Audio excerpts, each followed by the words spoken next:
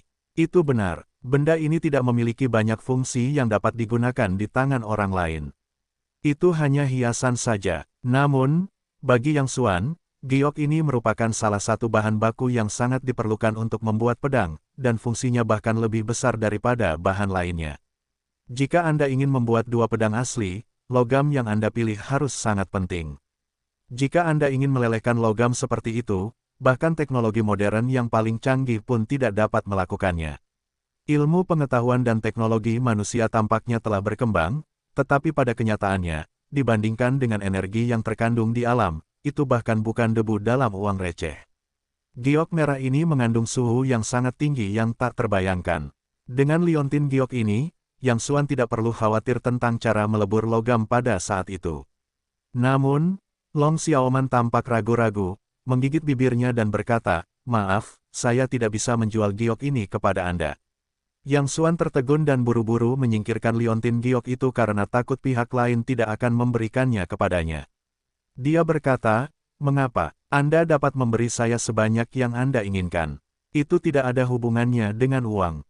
Long Xiaoman mendesah pelan, sedikit rasa sakit melintas di matanya. Dia menatap Yang Xuan Dao, aku akan memberitahumu sebuah rahasia. Tanpa liontin giok ini, aku tidak akan bisa hidup selama seminggu.